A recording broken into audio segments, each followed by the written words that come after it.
everybody. How's it going? Welcome to the first day of the rest of your life. My name is Mike Zaremba, and I am here live at Vancouver Real Studios in Vancouver, BC, Canada. We are podcasting here at a float house. Float House is a commercial flotation center located here in Vancouver in Gastown and Kitsilano, and we have locations elsewhere in BC and in Alberta. Floathouse.ca is our website, and as I mentioned, we are a commercial flotation center specializing in sensory deprivation tanks. So check us out, floathouse.ca, and if you use the promo code VancouverReal, is that the one? Mm-hmm. Yeah, then you'll save 20% off a single float. So come check us out and experience flotation therapy or sensory deprivation tanks. And joining me today, as per usual, is my brother Andy. What's up, everybody? Good to be back behind the mic. We've had a little hiatus since June, actually. We haven't recorded in studio for a while, so it feels really good to be back. And speaking about being back, Vancouver Real is definitely back in a big way with the community and everything we got going on over there. Mm-hmm. We have... every month, if you guys haven't heard, we have the Vancouver Real community, and we actually have monthly meetups that are around different themes. This month theme is like a digital marketing meetup, and it's going to be this Saturday. Already sold out. We have like 60 people, and it's going to be an epic event. It's going to be all about online digital marketing.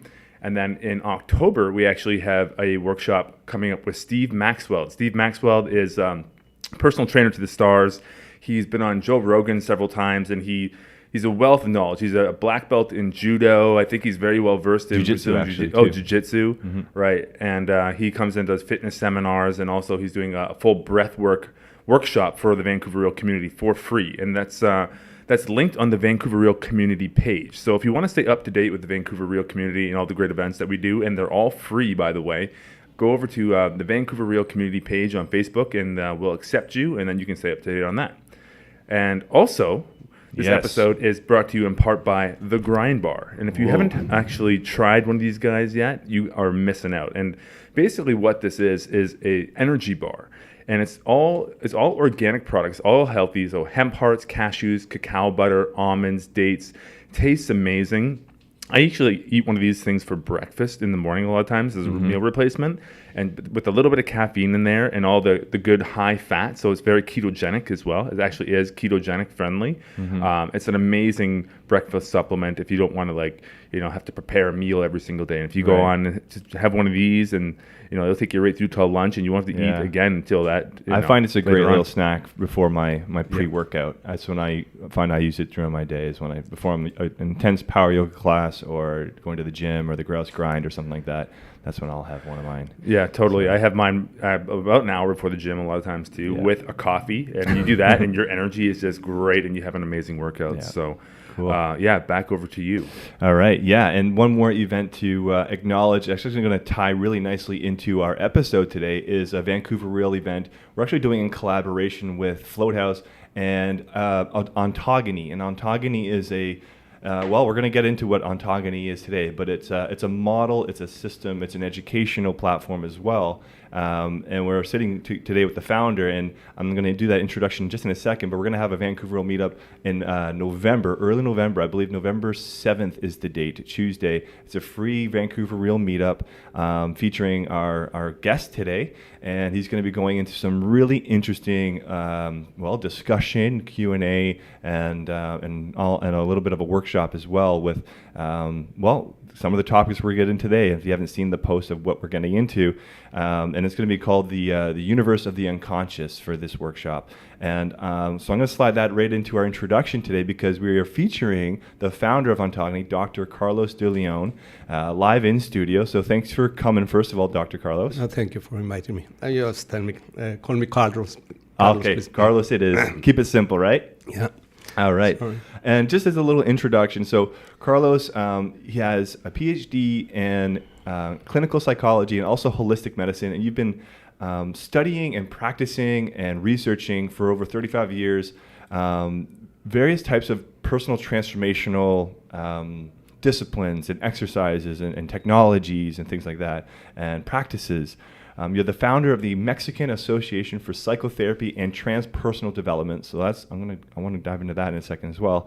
And you regularly share your teachings, but also specifically you brought them together in a very interesting model. That ontogony model of what I kind of alluded to earlier is what you brought together from what I read here, and from what I've understood of meeting you in the past as well, is like you've had a lifelong and still ongoing, obviously, experience of self-education through these different disciplines, whether the Western psychotherapy, educations, Eastern philosophies, Eastern psychology, martial arts, shamanism, yogic practices, all these different types of esoteric practices, and you're kind of brought it into the Ontogony model, and that's what you're basically educating now with your work in these days. Is that kind of sound in a nutshell what we're getting at? More or less, but not yoga. I have been more in Tantra. I have not really practiced more yoga. in Tantra, not yoga. Gotcha. Okay, cool. Interesting. Well, and for those of you, I'm sure there's many out there who are joining us that a lot of this stuff is, maybe they've heard these words before, but don't really understand what they mean. So it's going to be cool to have an opportunity to kind of dive deeper into what these things sort of mean. So, but maybe I'll just start from, getting it from your perspective, and then I want to kind of get into your personal story a little bit of whatever you're willing to share. But in terms of the Ontogony path, what is it from your perspective, from your words? What do you see that being? Well, basically, we are living in a globalization time, and we have a big problem in the spiritual traditions. They tend to try to keep the orthodoxy, and doing that, they are being far away from being universal. Each one tries to keep. It's understandable, but they want to keep the teaching as they inherited since centuries ago. Right. But the world is changing, humanity is changing. We need to find more a common ground of spirituality without sacrificing the deepness of the experience of centuries. Mm-hmm. So Ontogony is just a word means self-realization. So the idea is anything that helps to realize ourselves is welcome to be studied, practiced, research on, and see what we can keep for a universal perspective. Right. Right, and so obviously being educated in clinical psychology, that is one element of the self in terms of our mind and the body-mind connection.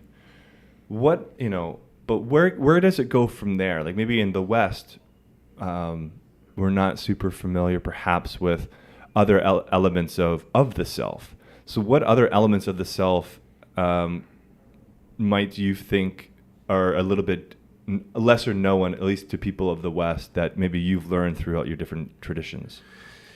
Well, in the West, we have two major streams, probably. One is the hermetical schools, the magical hermetical schools, and the other is the modern school of psychotherapy. Modern because it has less than, a little more than 100 years, which, by the way, would be like the newest proposal of humanity for development.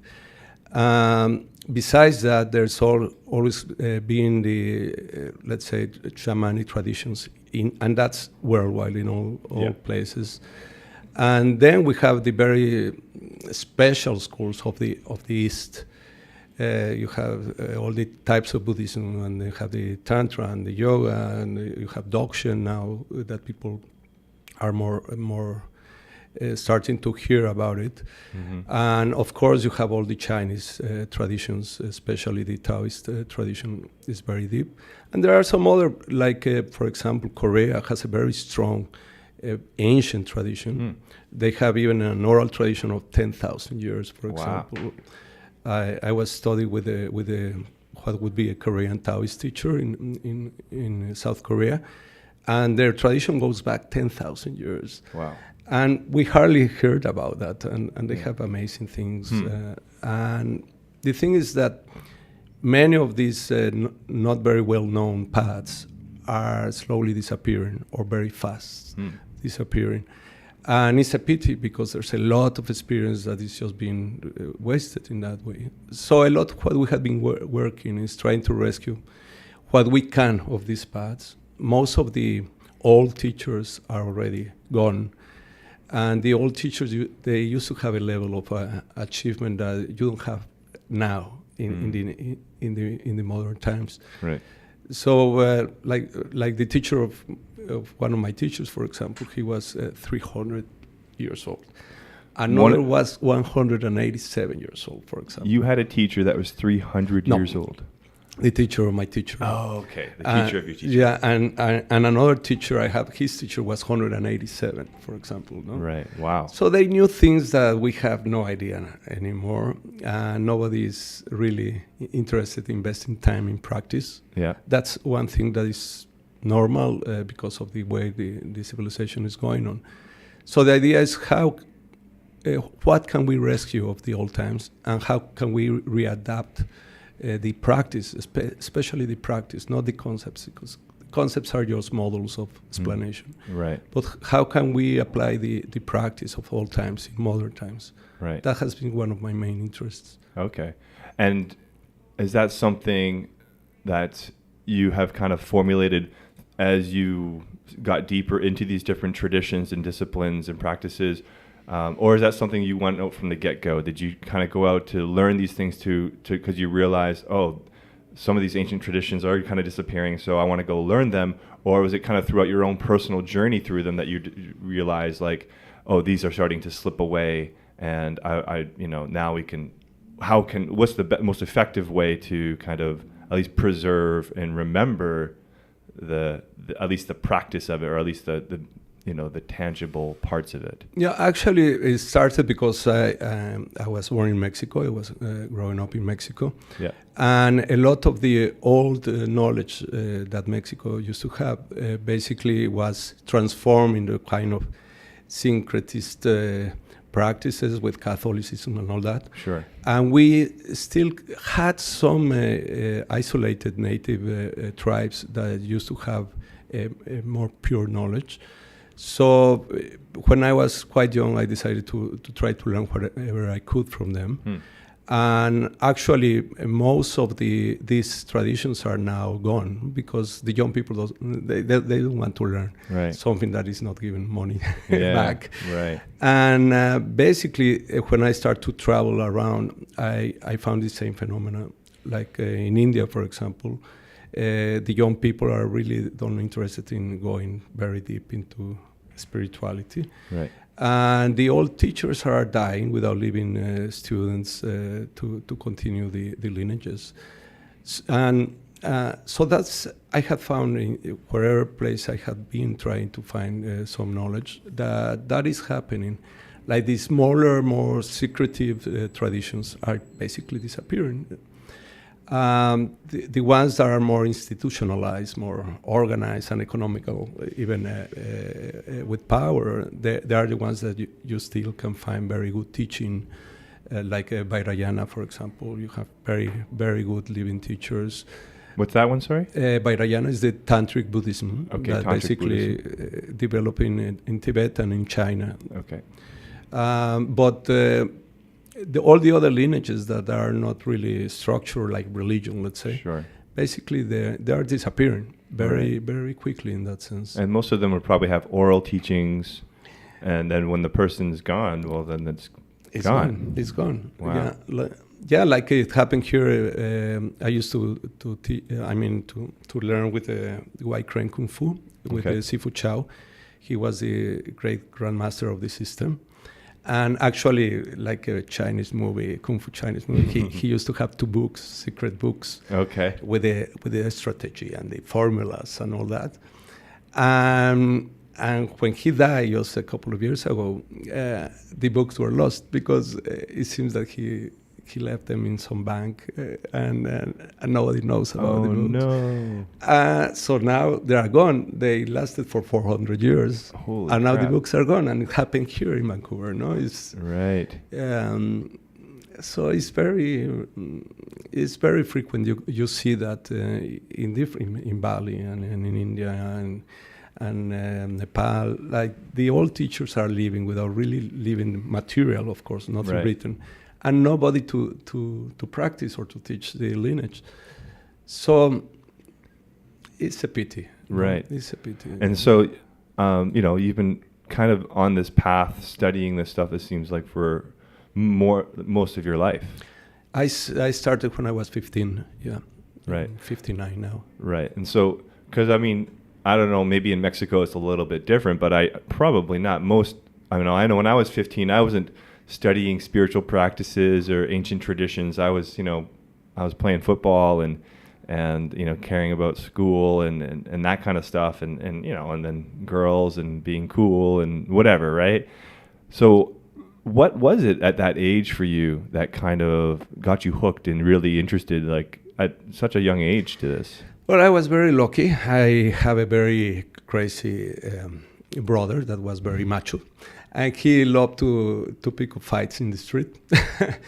So I was quite small and skinny at that time, and so I decided I needed to learn martial arts. Okay. So I studied Shotokan with a Japanese teacher, and I was introduced to Zen meditation because he was actually a very good friend of a Zen master that had actually escaped from Japan, from the monastery. He was the head of a lineage, and he decided to get married and escape to Mexico. Whoa! And he was teaching Zen and acupuncture.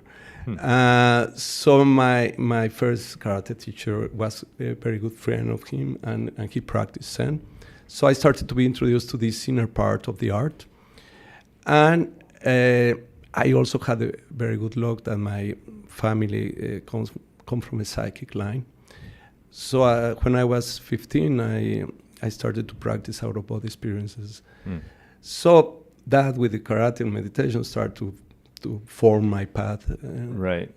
And did you find like you were learning things from the martial art that were kind of affirming or teaching you about the things that were happening to you personally with your out-of-body experiences? Not at all. Oh. Because of the out-of-body experience, I decided to go to learn from the shamanic teachers. Yes. So the shamanism. Yeah, because I was reading a little bit about ontogony, and it kind of listed there's 3 kind of main things to work on, and that's energy, clarity, and awareness. Is that right? Yeah. But basically, I was talking about the common ground, and when we said what are really the keys for having a common ground of spirituality? Okay, we need to cultivate our inner energy, because basically we have this regard that part of us as culture, as a modern culture. We need to be aware that we have a life energy and deal with it and cultivate it. And then also everybody needs train some observation. We lack awareness. We lack the capacity of observing without interfering with what we are observing. So meditation in all its ways is very good for that. And clarity for me is the third aspect, is the aspect of working with your inner neurotical stuff that really limits a lot. Because for example, you can see very good meditators that are totally neurotical. And then you can see, for example, psychotherapists that have been working with their own therapy, but they lack the capacity of being more aware in other circumstances. So then you need the energy for that. Right. So our normal energy is invested already in the daily life. So when you want to grow, you want to discover more things of you need extra energy. And for me, the best thing I have found is the Qigong. The Chinese Qigong is fantastic for that. It addresses directly the energy cultivation, and it can be used for many purposes. So that's why we basically tell people, just do some Qigong, some meditation, and if you can, some therapy. Interesting. And in any way it comes, no? Because any path, even the traditional ones, they will have options for those 3. Right. Yeah, it's gonna, because I mean, Andy and I, we've been kind of on our own paths for, I don't know, several years now. I mean, me, it's almost probably 10, 12 years now, I'd say, on a conscious kind of seeking path, if you will. And there's one thing we've kind of identified is like whether it's different practices or disciplines or subjects, you start to see the overlapping nature of things, right? Like psychotherapy, you might go do a shamanic element, and then they're kind of talking maybe in different words, but about the same kind of stuff. And so I can only imagine, what I'm hearing is that like you've noticed that pattern throughout a lot of different traditions, a lot of different lineages and things like that, right? So So how did how do you decide like what parts to pick out of these different traditions and stuff like that? Well, that's very tricky because basically you need to be exposed to them directly. Mm-hmm. Like, for example, when I decided what career to pursue in university, I decided to go into psychology because it was already interesting for me, that kind of field. And of all the teachers I had, maybe there were 2 or 3 that they were worth to study with. The rest were terrible as teachers. So in a way, also, I think when you have some good karma, you find good teachers that can give you some idea how to really to work with yourself, and then that's the way. So you have to meet them. Same if for example, if I would go to India, I would visit a lot of teachers, a lot of yogis, and visit them, talking to them, and I mean, just you find sometimes very good ones that you can learn from. Right. But it's exploration. So, right. So basically, it's like you pick and choose from a whole smorgasbord of lineages and teachings, and you kind of choose which one works for you. Correct? Yeah, but not only that. It's like, for example, it's like a smorgasbord. It's like food. Mm-hmm. You want to try everything, then you decide what is good for you. Mm-hmm. But also, it's not only what is good for me. Who is the best cook? Who's the best cook or best teacher? Yeah, sure. Yes. Because that's one thing. One is what one thinks is useful for us, and the other is to have the luck to have a good teacher. Interesting. One theme that's been coming up for me a lot lately, and it's been an interest of mine, is actually astral projection. And I don't know why I've been getting these insights and these kind of, I don't know, this desire to actually explore that realm. Mm-hmm. And let's say somebody was interested in something like that. Where does one start when they even have that inclination? Well, a very simple way. You can go first learn to relax very deeply, even to go to a catatonic state. And the easiest thing I have found is just visualize yourself floating, but you have to be in catatonic state, very, very relaxed and aware, of course, and you visualize yourself floating above your body. If you do that consistently, slowly you start to separate from the body. And then when you start to separate, then you need to learn to move in that new body. So again, you practice. It's not like a fate, like, okay, so I believe that I can separate it. You practice. There are methods to do that. It's like right. exercise. So it is like a visualization. So, for example, like for us, probably a float tank is a great place to practice that. I always recommend the flotation tanks for skipping steps in meditation and also for out-of-body experience. For sure. I mean, just in that, because you're lying there suspended in the liquid, right? So it's like you're almost suspended as it is just in the tank. So, and you get very, very relaxed. You go into those deep, like, alpha, theta, even delta sometimes brainwave states. So you're in and out of consciousness. So then you're saying it becomes a practice of visualizing yourself leaving your body and floating there. Mm-hmm. And then once you feel like you're getting there consistently, then what do you do? Well, basically, the trick here is to allow the conscious mind of the physical body to move to the astral body. Mm-hmm. So the first experiences are quite amazing, and usually you're quite afraid of them. Yeah. Because in a way, you have this sense that you are leaving the body, that you're dying in one way or another. It triggers some memories of other lives when you separate it, and then but it's fun. It's amazing. Yeah, I can imagine. I've also been told that if you are a lucid dreamer, like you might be able to access this a little bit easier. And for myself, like I find myself, it doesn't happen too frequently, but I do lucid dream, and a lot of times I'm just flying. Like I wake up and I'm flying in my dreams, and when I actually realize I'm dreaming, I can do all sorts of fun things. Like I can go really high, and then I let myself drop down, and I'm flying in and around cities, and I'm in complete control. Is lucid dreaming somehow related to that? No, it can be a door, though. But out-of-body experience is totally different. It's not a dream. It's an experience that you have very similar to be in a physical body, moving around in, let's say, in a more subtle dimension. But basically, you are not projecting your own experience. You can have an actual contact with the external environment, but you can fly if you want, or you can move instantaneously to different places, or you can even walk. But the experience is completely different of having a lucid dream. It's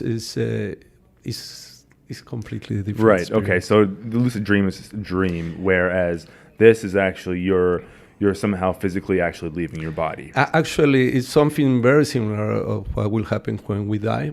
We will be out of the body, and our soul will be in this dream body, let's say. And it's when people that just died try to interact and talk to people and say goodbye and all that. So it's a different experience. Sure. Like I've had this experience during our last trip to Peru. I was doing Wachuma. Do you know Wachuma? Mm-hmm. And I had this feeling, this urge to just fly out of my body. Like I wanted to leave my body. And I was sitting there on the riverbank with Mike, and he comes over and he's like, "Is everything okay, man?" And I'm like, "Yeah, everything's okay." I'm like, "Do you think it's possible to leave my body?" And he's like, "Well, can't you have compassion for your body?" I'm like, "No, you don't understand. Like, I actually want to leave my body. Like, I want to leave." So this is where this interest is coming from. So I did a little bit of research online, and they actually say that there is risk to doing this. Like you can actually, if you go far enough, you can sometimes not come back. No, I don't think so. I have been experiencing that since I'm 15 and quite systematically. Yeah.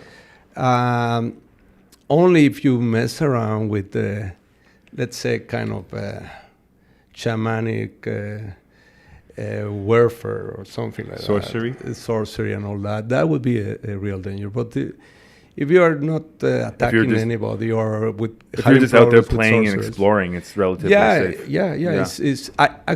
It's more difficult to go out than to come back to the body. Like anything that goes wrong, you are immediately inside your body again. So it's quite difficult to really have a problem. Right. So you're safe most of the time, right? Yeah. So what are some of the other, let's say, worlds or dimensions or places? Like, what is actually possible? What is in the realm of possibility? Okay, I'll tell you what I teach people when they start to go out. So maybe that gives you an idea. The first thing is you have to learn to move in this new body, because in this body we don't have this signaling of the brain to the motor part. Basically, you need to learn to will the movement. So that takes a time. I learned when I started to go out. I was like just looking to the ceiling, and I could not move. I didn't know. I didn't know how to move. I was just floating there, looking into the ceiling. Yeah. So first, you need to get familiar with this new body. So the idea: move around through your house, through the street, visit some friends. It's a first level that you get more comfortable with this body. Then visit everywhere, visit the world, power spots, visit many places. And actually, when you have more practice, you can start to go out of Earth and visit the solar system. I would not recommend going too far from the solar system because it's a little real freaky, but the distances. What have you seen, Carlos? How far have you gone? Well, that is just the physical part. Gotcha. And then an amazing part of that experience is that you can start to have some contact with nature beings. So you go to very isolated places. And actually there's a lot of different beings that are not humans, and they are a little bit subtle, but quite close to our dream body structure. And there you can learn a lot of things. So you can have actually conversations with them. You can have friends or even enemies if you are not well behaved. So is there any kind of like etiquette when you're dealing with these entities? You have to just be polite, I guess? Actually, they actually appreciate somebody that is trying to do something. They are accustomed to see humans are a little bit like animals in that sense, that they are not trying to develop and all that. So usually they will be friendly and they will give you some tips. In general, they are like that. They are good beings in general. So yeah, you have there enough for many years of exploration. This is what was called the underworld in the shamanic traditions. A lot of very different beings, but they are sentient, they are intelligent, self conscious. Have you encountered them before? I have encountered them many times. Yeah. How? Yeah, I mean, I want to take a step back for people because we're kind of going down, the proverbial rabbit hole pretty quick here. So like, you have a couple PhDs, like you're formally educated. How come, I mean, I guess if you go looking for this stuff, there's probably a lot of information on it, on like out of body experiences, and there's even research documenting these things, right? Like I know like different hospitals will set up things above operating tables or ER rooms because they want to document these things because they know they are happening, right? But why? I mean, to me, this sounds like one of the most interesting things in the world. Sure. To have the ability to leave our bodies and be in an energy body or an astral body, and to be like exercising that, and you can practice this and you can do this. This is and I just from talking to you, I don't sense that like it feels very real, and like there's no bullshit meter going. But how do you kind of say this to somebody that's very, very skeptical, and like how do you even kind of broach it with people? Or is this something like, are some people open and or others not? Like how do you deal with that kind of skepticism? I think I don't deal with it actually.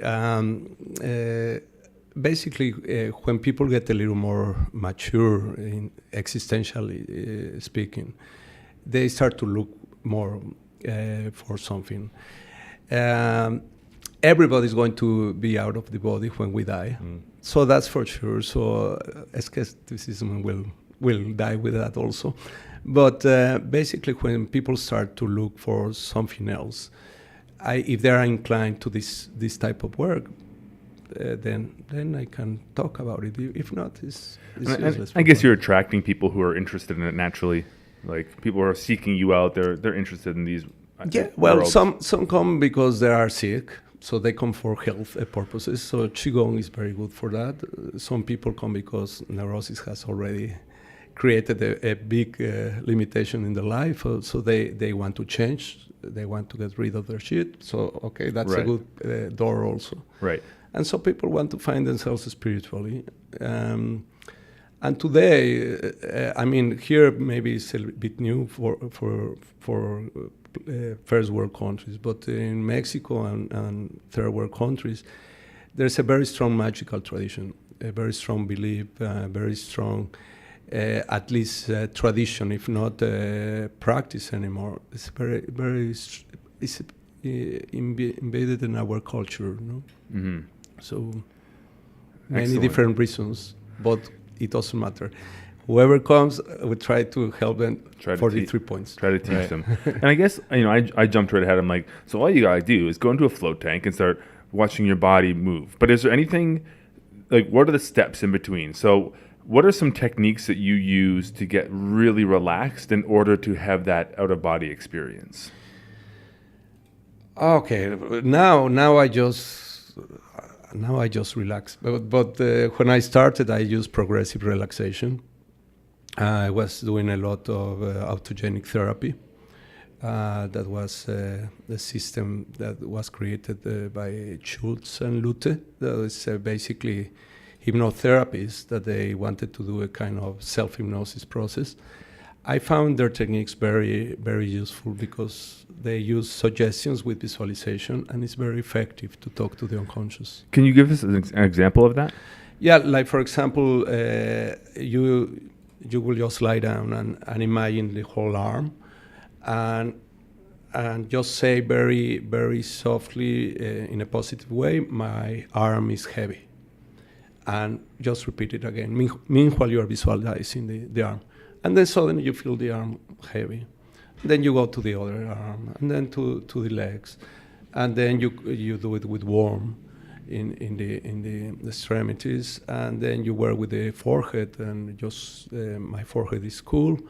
But when the body responds to your suggestion, it's already getting a very deep relaxation. So in a sense, you're hypnotizing yourself. You could say something like that. But just deep, deep, deep relaxation. The relaxation has to be in that place that you cannot move the body very easily anymore. So is that like a hypnagogic state? Is that where... A hypnagogic state is a very good natural state to practice this type of things. It's a beautiful state for Would you say perhaps like when you're lying in bed at night, as like it's like try to go to sleep but stay awake or stay conscious as long as possible, kind of? Would you say that's a good practice? Yeah, maybe? that's like when you're lying in bed. Hypnagogic state is great. It's a gift of God, really, because it is the passage between the conscious and the unconscious mind, and actually has to do with the activity of the hemispheres is changing. Right. If you can keep yourself aware and allow your body just to relax in that state, then you go right away to a catatonic state. Right. Catatonic. What does that mean? That you cannot move, or you have a feeling that you cannot move. Got you. So I've had this experience. I take these brainwave frequencies through my headphones, and it's an app actually. Yes. Funny enough, and I listen to it. It's called Ambiscience. If anyone wants to try it out, like download the app Ambiscience, and there's all these tonal frequencies that you put on. I listen to it when I have trouble sleeping sometimes, and it puts me to sleep. But occasionally, it's happened twice actually, where I went to hypnagogic state, and you're paralyzed. You have the sleep paralysis. Is that what it's called? Yeah. So you're actually conscious, so I can see everything that's going on, but I can't move my body. That's perfect to go out of your body. Right. So, yeah. So so mentally stay calm there then. Just observe yourself, and then imagine yourself So floating, and just say, I go out of my body. Right. So that to me, I feel like if I use that app, that those tones might really help me. And I got a little bit freaked out because, first of all, I was paralyzed. I couldn't move, and I had this strange. It looked like a television screen in front of my eyes, and it was playing something, but like a little, almost like an augmented reality screen. And then I had a strange voice in my ear, and it was like a monster voice, and it was saying, "It's your energy," and that's what it kept saying to me as I was frozen. It was like, "It's your energy," and I was like frozen, and I couldn't move, and I was kind of like, I got a little bit panicky, and then I snapped out of it, but like. I have no idea what that means, but that's what I experienced. Well, when the dream body or the astral body or whatever you want to call it, actually all of us in that body, we are psychics. All of us. These bodies are where our psychic capacity comes from. So when you are not totally awake and not totally asleep and you're in catatonic, actually this body activates. So your psychic part activates, and in a way, it's also the voice of your unconscious mind. So it's a perfect state to go out of the body. Right. Wow. So yeah, I feel like, and it's funny because it is midday. I was taking a little nap, and I used to practice in Mexican siesta because the city used to sleep. So I want to kind of talk about the unconscious a little bit. Like so you said like this is when you access the unconscious mind, and like. What is the unconscious mind from your perspective, your paradigm? Yeah, but basically, whatever we know of ourselves, whatever we identify, actually is a very small part of ourselves. Usually, it's a part that is trained to deal with the daily life in the world, and it's a very focused and analytical activity. We are not really taught the symbolical part of us as we are taught the rational part. And basically, there are many layers of experience. That doesn't mean that we need to change from one to another. They are working all the time at the same time. But when you sleep, for example, the identity of the ego is totally different. This ego, this unconscious mind, thinks with symbols, thinks onirical. It doesn't think in analytical. And is that part that in a way is always balancing the analytical part. But we are more than that. There's another part that is even deeper than that, that is more like an integration of the two levels of brain activity. I call it just intuitive part. And that basically uses the rational mind and uses the oniric mind for information and processing information. And in a way, it's a very wise part of us. It's more related to what Carl Jung used to call the self. Okay. The integration of all the different aspects of our psychological experience. So we have like layers, really like layers. We have a physical body, which has layers of conscious mind to unconscious, but then we have the spiritual bodies. And each spiritual body, in a way, has its own ego and an identity and its own way of working to understand reality, interpreting reality. All these are just parts of us. Our complete self uses all of them. So when in a spiritual path, people talk about finding their true self, is this completeness of being that we are trying to look for. So integrating all levels. Yes. Right. Yes, that's very important. That's the true self? Now, is the integration of it, or is it the deeper of it? The integration of all the different levels facilitates the appearance of the true self. Okay. Right, because then now you're being fully who you're supposed to be, because you can express fully from the core of your being, essentially. I was wondering if you could talk a little bit on this. You have a question? Yeah, I want to go back to that a little bit more. Sure. So you said there's the physical bodies and then the spiritual bodies. Can you kind of just describe a little bit about what those are? Yeah, in a very simple way, when we have a conception, there are three bodies that are formed in conception. The physical body, which we all know, the etheric body or the pranic body or the chi body, that is the life energy, but also the dream body. These three bodies are created at the same time and they develop together, and they are just the vehicle for the soul to incarnate. So then you have the soul in a very simple way, this part of us that incarnates in different bodies. And then we have a higher spiritual body that we call just a spirit. It's easier for Western language. And this spirit, in a way, doesn't incarnate with us. But if the person starts to develop and integrate the body and the soul, the spirit comes and integrates souls. And integration of three experiences actually give the capacity of having a complete experience as a being. So in a way, so there's the physical body, the chi body, and the what was the third? Dream body. The dream body. Those are all physical. Yeah. Okay. Physical and subtle. I mean, but related to the physical universe. Yes. Yeah. Okay, related to the physical universe, and then the soul and the spirit. And the spirit. Okay. And you say, and not until we start to integrate all these bodies into our awareness, into our consciousness, does that when spirit comes in? Mm-hmm. Okay. So how we start? We start by integrating our brain activity. Okay. And not to have a dominant hemisphere activity as we have in our culture, emphasizing a part of us. We need to work with the oniric part also. And then we start to move to the dream body, to the astral body, our psychic part. And for that, we need to work with the energy, with the chi, with the prana.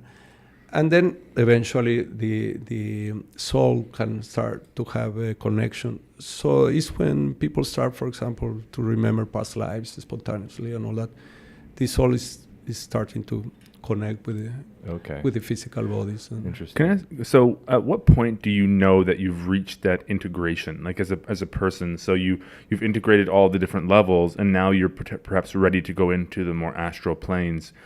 What kind of characteristics does one display, like in their life? Like, how do they turn up? Like, are they just more of complete person? Are they, Maslow's self-actualization? Is that what you would call it? Well, first, completeness means also self-knowledge. That's a very important sign. If people have a lot of things they don't understand about themselves, if people have a lot of unconscious neurotical patterns, basically you cannot have integration. So self-knowledge is very important in any way that we practice, because we're divided in ourselves. So a person that knows more themselves, they are not so dissociated. In general, they are a little more healthy, psychologically speaking. They enjoy life more. They cause less problem to other people. So in a way, instead of, let's say, trying to have a kind of intellectual ethics and morality, the morality comes because people start to get integrated in themselves. So would you say it's maybe like less identification with ego? Is that part of it? Well, what we call ego is just a part of us. Nothing wrong with it, but it's very limited. It's not complete.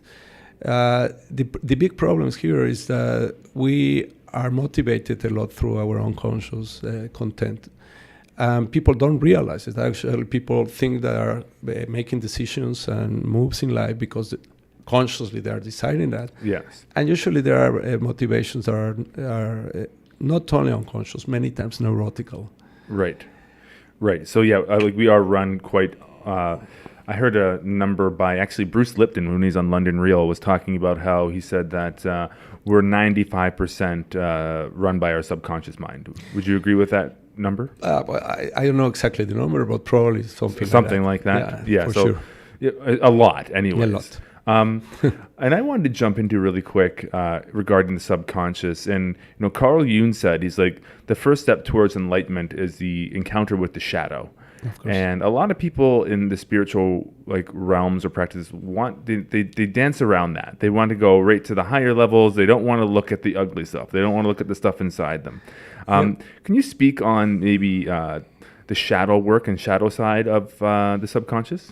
Yeah, the shadow is, imagine the darkest part of your unconscious, and we basically repress whatever we don't accept about us. We repress it, and it goes to this shadow, this very dark closet. And so whatever you learn that is not acceptable for you or for others, but you realize you are experiencing it, then you repress it and goes to the shadow. Like a very simple thing like hate, for example. So hate is not accepted, it's not correct, it's not moral, it's not political correct, whatever. So you don't want to be a person that other people judge as a hateful person. So right, or like anger, so you maybe repress anger. You repress anger. But also because of your story, you can repress very good parts. Like, for example, if as a kid you realize, for example, that your mother was abused by your father because she loved him so much, and you get this message: love is a bad thing, because so then your loving capacity goes to the shadow also. Right. But these are very, very powerful emotional energies, and if we could just go to the shadow, put the lock on it, and that's it, they will have no problem. But the shadow is the main mechanism of projection of our patterns and complete, unfinished, unaccepted patterns to the world. So the more anger I have in the shadow, the more I project this anger to the rest of people. And I see other people being angry, that maybe is not true, or I find in that projection a justification to be angry to them. Right, yeah. So in a way, it's like Mr. Hyde. Mr. Hyde is the shadow, and we're Dr. Jekyll. Yeah, I've also heard, too, it can manifest in the way that, in the things that you find reprehensible about other people, things that, like characteristics that you think that is a disgusting trait. I could never do that. That's perfect. That's probably an indicator of where your shadow is. That you have it. Yeah. Could you maybe flick the lights there? Yeah, sure. Well, it's actually showing up okay. Okay, well, whatever. You can flick them if you want. Yeah, that's basically that is projection. We see in other people what we don't accept of us. Right. So let's say, for example, someone's going into that process of self-exploration. What are some of the ways they can start? So we just said one of them right there is like maybe identifying those things that you despise in other people, perhaps. What are some other ways you could go about identifying some of your shadow elements? Well, the shadow, the royal path for the shadow is a deep psychotherapy, really. But in any path of true development, the shadow will be present. Like, for example, San Juan de la Cruz, in his 7 steps to reach the communion with God, talks about the dark night of the soul. And he describes the dark night of the soul of how all your emotional, let's say, poisons and sins come out and you have to face them. And in a way, the idea is that if you're striving to find yourself or find God and you dedicate time, eventually the shadow will come out. But if you are practicing, you will welcome that. If the shadow comes out without your awareness or willfulness, then you are in big trouble and you become not a very healthy person. That's when it explodes onto the world. It explodes and then it makes trouble for you. Right. So first of all, we need to understand that all of us were neurotical. Therefore, we're very narcissistic. And also that we have a big part that we are repressing. And the sooner we just bring it out in awareness, basically we can deal with that. We are not anymore children, as we were when we created the shadow, of the major part of the shadow. Now we are adults, so we can deal with it in another level, but we need to be aware of it. So any practice that makes that capacity of being aware of your unconscious is great for the shadow. Right. All right. And would you? So there's also a gentleman named Dr. Jordan Peterson who talks about like the first step is identifying it, and then he talks about how you actually want to integrate some of those shadow characteristics into a healthy way in your life, because he talks about how we are in a world where it's like you do have to be able to defend yourself if you need to be, or he actually even talks about how all human beings have the capacity for evil, and it's like when we are not aware of that, that's when potentially we are more susceptible or even dangerous of acting that out. Because once you're aware of your own capacity for evil, then you're much more careful about how you operate in the world. Is that what you're getting at there? Well, I see it a little more Jungian here. Jungian talks about some experiences that he called archetypes. Mm-hmm. So it's kind of universal symbolic experience. We have 2 archetypes. We have many, but 2 of them are very important related to the shadow. One is the hero and the other the adversary. So basically, normally we identify with the hero. Whatever we think that we are good in any way is the hero. So the shadow, because we have repressed in that material, is the adversary. So the trick here is that if you are the adversary, for example, you think you're the hero. If you are the hero, you think you're the hero. The other one is the adversary. Mm-hmm. I wish that in any game, for example, everybody thinks the other one is the adversary. Everybody thinks they're the good guy. So the idea is that we are both. We need to identify both. And actually, the best thing is to die together with your hero and the adversary. So basically, no more hero, no more adversary, just you. So for that, you need to stop identifying with the hero, accepting also the adversary part of you, and see them more as a complementary duality, more than duality that one has to continue fighting. So then, when we integrate those 2 parts, we are having some good parts, some bad parts, but because integration happens in awareness, there's a choice. If there's no awareness, there's no choice. If repressed materials come out, basically you're not choosing to do that. It just comes out and messes your life. But if you're aware of it, then you have a choice, which one I prefer to express here. But there's not anymore a hero, there's no anymore an adversary. And therefore, you're not fighting against anybody. Because when the adversary is there, you will find for sure adversaries, and you will be fighting against them. And you will find heroes, which is not healthy also, because then you would find yourself trying to be like that. Yeah. So what you find is yourself. So no Right. hero, no adversary. That's the ideal thing. Do you think finding that self and getting down to your true self is a prerequisite to doing some of this, more exploratory work, for example, with astral projection? Do you have to get to that stage first, or can you explore the other realms Actually, as well? finding the true self would be like the final extraordinary goal that we have. So it's a whole process, and you can do many things, but the final prize is your true self in that sense. Let me ask you this then. If maybe you could, I don't know if you can answer this or not, but what is your definition of the true self? Well, my definition, I usually don't use definitions about that, but I would say that if we talk a little bit from the biblical perspective, our true self is absolute love, is pure love. I think our true self is beyond the duality of relative good and bad. Also, the true self cannot have polarities. Will produce polarities, but cannot have polarities. So there's no hero, no adversary, but could produce the hero. There's no feminine, there's no masculine, but could produce that. Also, there's a kind of a direct wisdom also in the true self. And in the sense, the true self is beyond the impermanent perspective of time and space and all that.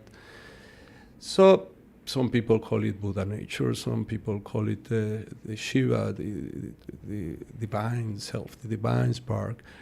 But I think we're talking of an absolute experience of pure awareness and pure love and wisdom in that sense. And that's ultimately like where we're trying to go. I think we, even though we don't realize it, we are trying to go there because it's what we are. It's not that we are trying to go somewhere that we are not. It's what we are. We just need to manifest it consciously in that sense. Sure. And this is such an interesting journey for, I know, myself and Mike for sure. It just seems like there's a lot of, and maybe it's a projection, I don't know, but it seems like a lot of North American society especially is just not interested in this world. Maybe I'm projecting that, or maybe that's real. Because, when you start speaking about, or I start speaking, or anyone speaks about these things, a lot of times people just they'll leave the room, or they'll just they don't want to hear it. What do you think has made us so detached from pursuing these sort of ideals? I think everybody's pursuing it, but not consciously. Like everybody, for example, likes to love somebody, to be in love. Everybody appreciates the goodness in a kid, for example. Everybody once in a while, at different stages of life, you see, for example, the heavens and the stars, and there's something moving inside. Everybody freaks out when somebody close to us die, and starts to try to find something. But we're very good to just put it aside. Because that's what we are taught in a way, to live in a kind of denial about death and basically pursuing life in a very disguised economical slavery, let's say. So everybody's very busy, but I think everybody's trying to find the same thing. So you think that there's just a lot of distractions, I guess you could call it. Even religion has become a distraction for that. Right. And I think you touched on it really briefly. There was the whole economic slavery thing. I think some people are aware to that and what's going on, but I feel and it's maybe not intentional. It's the product of evolution of the society we live in, but. A lot of people are just really caught up in the money game, basically, and maybe that's part of what prevents them from striving for these kind of things. Yeah. I mean, or consciously striving for them. Yeah, we're entertained with the cookies in the labyrinth, and we just trying to get more cookies. There's a lot of cookies out there these days, right? There's so much entertainment. I mean, you go on Facebook and you got a stream of cookies to chase after, right? Yeah, but there's a very good remedy for that, and it's death. Yeah. Eventually, we are going to die, and then it's very good time to recapitulate a bit of what we have been doing.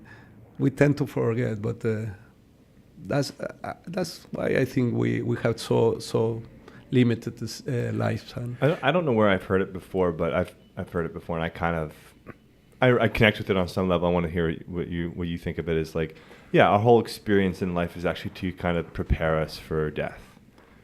Would you say that's true in some words, in some sense? I think we are dying every moment. Like our cells, for example, they are dying and reproducing. Psychologically speaking, if we don't die, we cannot have a rebirth.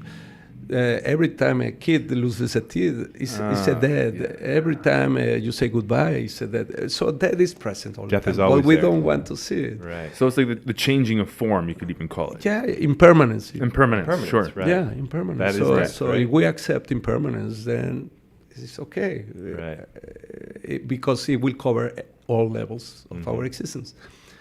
So in a way, what people call liberation is to find your identity in that what is beyond impermanence, the true self. Yeah.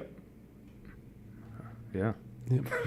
No, I mean, it's, this kind of conversation for me personally is super interesting and very intriguing, and like, you know what, on the bright side of all that though, like it's seeing how society's kind of fallen off and not pursuing it, I would say that now more than ever, at least especially in the circles that we run in and around Float House and our podcast, there's more and more people that have become interested in these subjects again. Mm-hmm. Yeah, I think socially we have an experience that, especially with younger people, that they see irrelevant what we have been created. There's no sense of it. Even academical studies, people can go into studies and they don't have a job that is assured for them. So it's what are we doing here, no? Right. So that is good. Yeah. So a lot of the life struggles, or the contemporary versions of those life struggles, I think have forced people to like look at what is life all about? Why am I here? Start asking these bigger open-ended questions, and then if they're really into it, go and try to find some answers. You know, in Tantra, we say that the students are like horses. You can have a very good horse, a medium horse, and a very bad horse. A very good horse, you just signal him a little bit and he runs. And the medium one, you have to show him a whip and make as if you were going to hit him, and then he runs. And a very bad one needs some slashes to run. Right. So in a way, humanity is a very bad horse. We need the crisis, and then we start to move and look for. Unluckily, it doesn't have to be like that, but actually it is like that. We have chosen as collective to do it like that. So in a way it's good, but we could have it in a better way. Right. Yeah. Well, like how do you see the future unfolding? I mean, I personally see potentially more and more people being interested in this sort of work and asking these types of questions and turning to other cultures and traditions to kind of like Ontogony represents to learn this kind of stuff. I don't know. Do you see us going from that bad horse to that medium horse as a society, or do you think it's always changing in different parts of the world? It's different. Well, the thing is, we live in a very interesting time. We are actually experiencing a globalization, a real globalization, for the first time in our history of this humanity, that we at know. least. Yeah. And in that sense, I think either we go towards freedom or we go to our complete enslavement. So it's like you touched on that, the sort of economic slavery that a lot of us are in, right? Mm-hmm. And also the all the technology we have too, right? It could definitely free us. Internet could be a very freeing technology with free flow of information, but at the same time, it's like now they know where you are all the time. Every click of your keyboard is being recorded. Every phone call, every message you send is all being documented, right? So it's like it could be the ultimate enslavement tool, you know. Could be. It could be. Where do you think that's all going to go? How do you see this all playing out? The nice thing of these times is that we're approaching a decision time as a collective. Where are we going? I don't know. But it's good that more people are interested, because hopefully we can have a choice for freedom. Yeah. Because actually we have all the technology that could support a very good world and happy world and just is a matter of. Well, you never know, and conscience. I guess it really depends on what powers are at play and what forces are being acted upon the current technologies, and like for Facebook and Google, like these two powerhouses that are going to have so much influence over our lives right now. But the big problem is the neurosis thing. Because people really act through neurosis, and even if they have a good intention, neurosis eventually creeps in, the shadow creeps in, and then we create a mess. So hopefully people start to realize that it's not only to search and practice things like meditation and that, but also that we need to work with our stuff. And locally, psychotherapy became a very elitist, very expensive, and in a way, very few people can access it.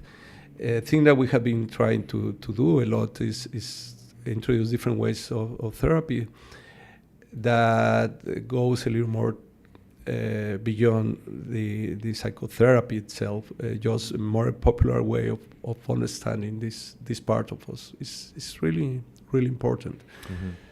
Interesting. I wanted to switch gears one last time and get into the tantric work a little bit. Yeah. When I was in Peru the last time and I did Vilca, and this is something I haven't shared too much yet, but it was an experience that I had where being on. Do you know Vilca? No. The Vilca. Oh, it's a crushed seed that they use. It's a master plant in the Amazon. Okay. So we did it after the Wachuma. Anyways, I had a very intense visualization, and what I believe it was showing me was basically the path to guiding tantric energy, for lack of a better way of saying it, because I've never been taught this before. Mm-hmm. But what I actually saw was like a ball of bright light, like basically in my groin. And I had this sensation or this idea that I could move that around throughout my body. And when I came out of the Vilca, I felt like I was actually called to explore that world a little bit more, because I felt it was saying like this is something that you can tap into without being on any kind of plant medicine. And I was wondering if you could touch on that a little bit. Yeah, especially the Tantra and the Taoist tradition, they are quite detailed in that type of work. But let me talk about Wilhelm Reich work. He was a disciple of Freud, and he was the father of body-oriented psychotherapy. He started to work touching patients and working with the muscular tensions and inducing cathartic regressions and all that. And he tried to understand the life in our body through the energy. So he was not like Jung, a reader of the Asian knowledge and all that. So he created a name for it, the life energy. He called it orgon. And he said because it comes from organism and orgasm, that is the highest potency of life energy that we can produce. But he developed very, very interesting ideas. First, he mapped a normal circulation that resembles quite a lot to the microorbit of the Taoists. But his hypothesis is that if the energy will go up, it will make some turns in the brain. And then it will go down again to genitals. So in a very simple way, without going in detail, Rai would say an open sexuality actually is the natural path for evolution of humanity. Okay. So basically what he's talking about is a healthy sexuality that can create this energy flow that feeds the brain. Right. So imagine evolution just by making love. That's exactly. So in another way, in another kind of understanding of reality, he found the same thing that in Tantra and in the Taoist idea. Basically, talking about Tantra, humans, if they don't awake Kundalini, in a way they remain in kind of a fetal state of development. The nervous system has not enough energy to process other levels of reality. So we need to awake this Kundalini energy. You can call, yeah. So in my experience, actually, what it showed me, being under this medicine, was that it was actually showing me, and this is what I gained from it, was that I could use orgasmic energy to transfer around my body and actually use it to reach higher planes throughout my body. Yeah. And that's what it was telling me during my experience. Mm-hmm. The cool thing is I had never had any training in it whatsoever. It's something that just came to me and showed me. You never even read a book or anything? Never even read a book about it. But you have your anatomy. That's the thing. Yeah. We share the same anatomy. It's a universal phenomenon. Yeah. The medicine plants, they teach a lot that energy part of us, and also about death. It's very common universal experience. It doesn't matter which plant it is. Yes. So exactly, they're all taking you to the same place essentially, right? And this is just something that I learned along the way while on this experience. Now, let's say, for example, someone has that experience, or let's say they feel that sexual energy, whatever you call it, Kundalini, different words for it. What are some of the potentials once you learn how to move it? Well, let's talk about how can you move it. How do you start learning how to move the energy? Okay. First of all, you need to keep a bit of not wasting so much your energy. Cultivate. Well, in that sense too, because we were practicing abstinence for at least 3 weeks before that experience. But you know, the area that we waste more life energy is to maintaining a false identity and our neurosis. So that's worse. That's one point. That's even more wasteful. Yeah, more than having sex. Wow. Okay. And then, of course, we have sex in erotical ways. So then it's even worse. There you go. This is gone. Yeah. So neurosis is a huge waste of energy. It's we're burning energy all the time by keeping the masks and the roles and repression and keeping the shadow in line. We're using a lot of energy that we don't need to use in that. I mean, we need to use it to function socially, but basically, it's not the smartest way that we deal with it. And then, of course, when you can stimulate that energy, cultivate a little bit, the excess of energy will go naturally to awake Kundalini. So it's not very mysterious. It's that if you have enough energy, your body will use it to continue evolution. And evolution is to awake Kundalini. Yeah. So by cultivating more energy, by being less neurotic, maybe having a little bit more of a conscious sexual personal experience, maybe eating really good food, clean food, natural food, good sleep, exercise, all these things start, and that energy that you cultivate will start just working naturally, spiritually for you? Yes. But also if you give a little field of cultivation, that is the meditation. Any you can float, you can meditate. So what you do is tell your energy, well, I want to use this energy for something else, not for the world. So you need that type of inner experience, inner silence or meditation. And then you say, okay, let's go with Kundalini. But if you just keep let's say, a healthy style of life and you don't give this sacred space, the energy will follow the daily life. Okay. So we need to cultivate, but also that's the part of meditation and the cultivation. Right, so go into some sort of sacred space, personal space, meditation. Yeah, and then the energy knows. It's okay, now it's time to do something else. Okay. You said the biggest one is neurosis, is the biggest waste of energy. How do we start to decrease neurosis? Is that psychotherapy? Is that relaxation techniques? Okay, basically the best way is to be aware of what we are defending ourselves of. To be aware how we have created an ideal of ego and we are trying to maintain it, to defend that. And it's a false identity. I mean, it's not false, but it's incomplete. And we're using a lot of energy to keep it. That's the first thing, probably, and that will give you a lot of extra energy if you relax that posture of defending yourselves. Gotcha. Like Castaneda, for example, used to call it self-importance. Self-importance is basically that you are defending yourself all the time and trying to present yourself and get approval of people and be applauded and all that. So basically, we'll just waste energy in self-importance. How do you balance like self-importance, like, you know, so not being so egoic, if you will, with, say, just like self-respect?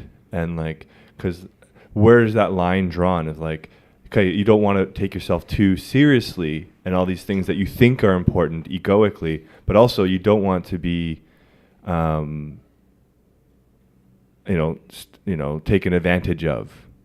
Like, where's that balance? Like, where do you create a boundary of like, this is like, because you're not going to let someone go and walk all over you. Sure. Because you have to stay alive.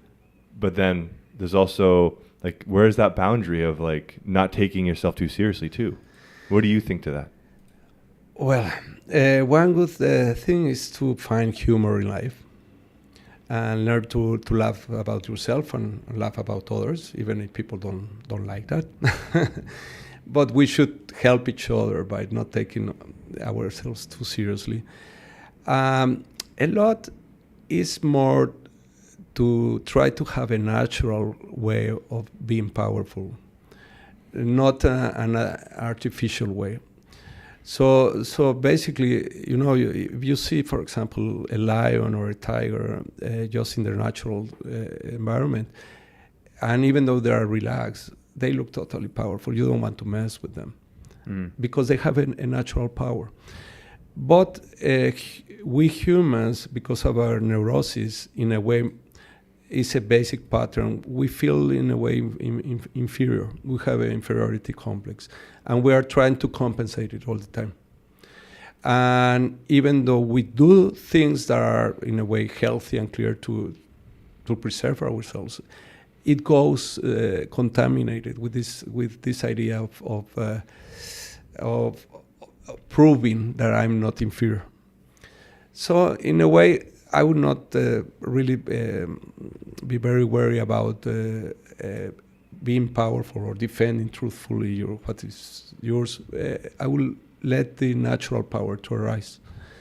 So the idea here is very, very simple. If we try to just take away all the additions that we have accumulated, all the ornamentations, all the limited identities and all that, then the natural part when you will produce a natural power. And then you will have no problem with that. Right. Yeah. And because there's, like you said, when you see that lion, even though they're very relaxed, you can just sense you their would power, not mess right? with them. No. Right. Cool. Very cool. I like that. Yeah. So dealing with the neurosis is a huge way we can conserve and cultivate more energy towards these higher planes, I guess you could say, or our evolution maybe. Yeah, but whatever there's in the world contains everything in that sense. It's not the idea of going higher somewhere, but more quality and expanded here. Right. No, that's the idea. Yeah, cool. Very cool. Well, I think we've done a good job scratching the surface today. Well, it's totally inspired me. I'm like, yeah, this has been a very awesome conversation, and I definitely am super intrigued by everything you're speaking about today. Well, I mean, like I was saying before we got on air, like I'm going to be doing a dream therapy course load with you, and like because I know there's lots of elements of dreaming. I mean, like again, we just scratched the surface here, and I'm hoping, like my goal was with reaching out and connecting with Ontogony and the people you have working with, Cielo and Renata and everyone there, to see if we can do this again sometime. And having you local here in Vancouver is a very excellent opportunity for us to learn. Like you said, like there's a lot of wisdom out there in teachings, and it seems like you've been through a lot of it. So, and one day we can talk about my work with flotation tanks. Oh yeah, we didn't even get into flotation. You knew John Lilly. You knew John Lilly. Sure. Wow. Yeah. All right, Can you give us one quick story before we wrap it up? Well, I met him briefly in Costa Rica. We were invited to a conference, the Borders, the Frontier of Science was called. And we were 2 weeks together. So he was... You and John Lilly. Yeah. Wow. And his wife at that time. Yeah. He was sharing with us a lot his process with the flotation tanks, with the LSD and all that, and then the ketamine and why he changed to ketamine and all these type of things. Why did he change to ketamine? Because after 300 trips of LSD inside flotation tank,